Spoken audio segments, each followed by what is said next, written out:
One of my favourite aspects of motor racing is its ability to highlight the far-reaching powers of the human spirit. You get moments of pure euphoria for simply seeing drivers who you thought at one point wouldn't be able to get into the cockpit of a race car ever again, managing to overcome adversity in the pursuit of the passion for motorsport. Of course, the main example that people will hark to is former kart/F1 driver Alex Zanardi, a supremely talented individual behind the wheel in his own right, until he had a horrific accident at the Lausitz Ring in 2001, which led to utterly horrific injuries. Amazingly, despite losing both his lower legs, he not only recovered from his injuries, but completed the remaining laps of the race 20 months later at the same circuit in 2003, and then went on to have a distinguished career in World Touring Cars, Paralympic cycling, and has made one-off appearances in the DTM and Daytona 24 Hours in the BMW M8 GTE. Of course, we wish Alex a continued recovery from the cycling accident he suffered in 2020. But then of course, there's the other well-known example as well, which is the topic of today's video.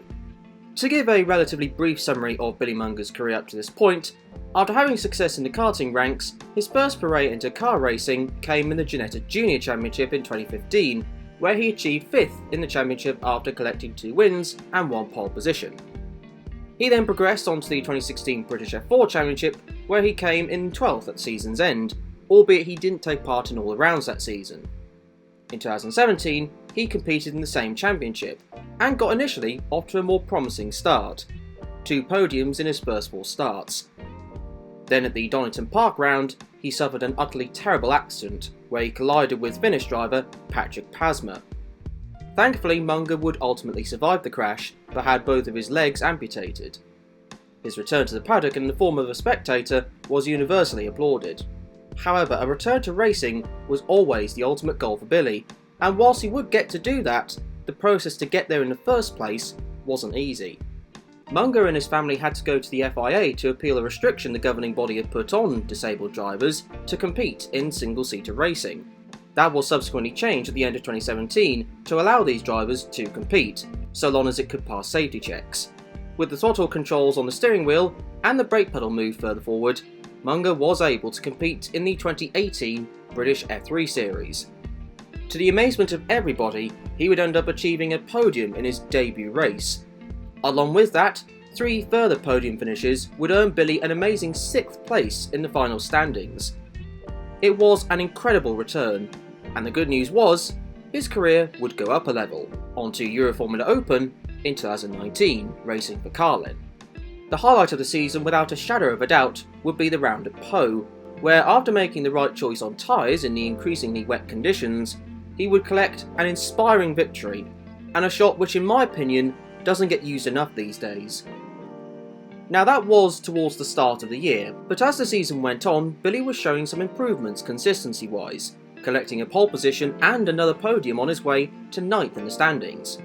After that, his career on track has been exceptionally sparse, and this is where I start to get confused.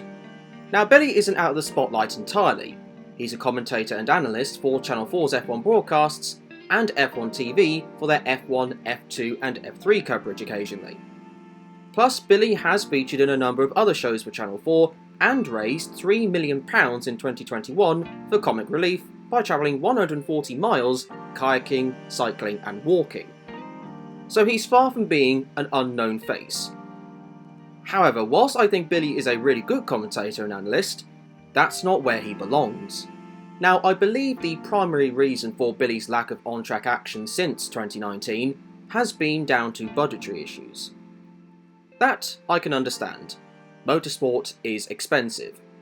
However, what I don't understand is why companies don't want to sponsor a guy like him. He's proved that he can do inspiring things behind the wheel of a race car. I know some will say that his victory in Po wasn't down to pure pace. Sure, perhaps not.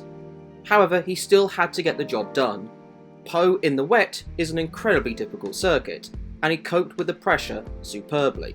He then showed some excellent consistency towards the end of the year, but aside from that, he has the chance of being able to become a role model for so much of society, to demonstrate that you can win and compete incredibly well despite the adversity he's had to go through. Plus, he's only 24 years old. He's got so much ahead of him career-wise. For the past 3.5 seasons, not competing in anything at all is simply not right in my opinion. It doesn't even necessarily have to be back on the single-seater ladder. Whether that be GT/sports car racing, touring cars, whatever, any top-level series, just to get this guy back behind the wheel of a race car again. This guy can inspire several more people from behind the wheel rather than behind the mic. We just need people to financially back him, for which he richly deserves to be. That though is going to be it for this video. Sorry if it was a bit ranty, but I feel as though this guy very much deserves more of a chance than he's getting at the moment on track. Thank you very much for watching. What are your thoughts on the future racing career of Billy Monger? Say in the comment section down below. Also, if you did enjoy this video, then I would enormously appreciate it if you did hit the like and subscribe button. However, until the next video, be kind to each other and enjoy the rest of your day.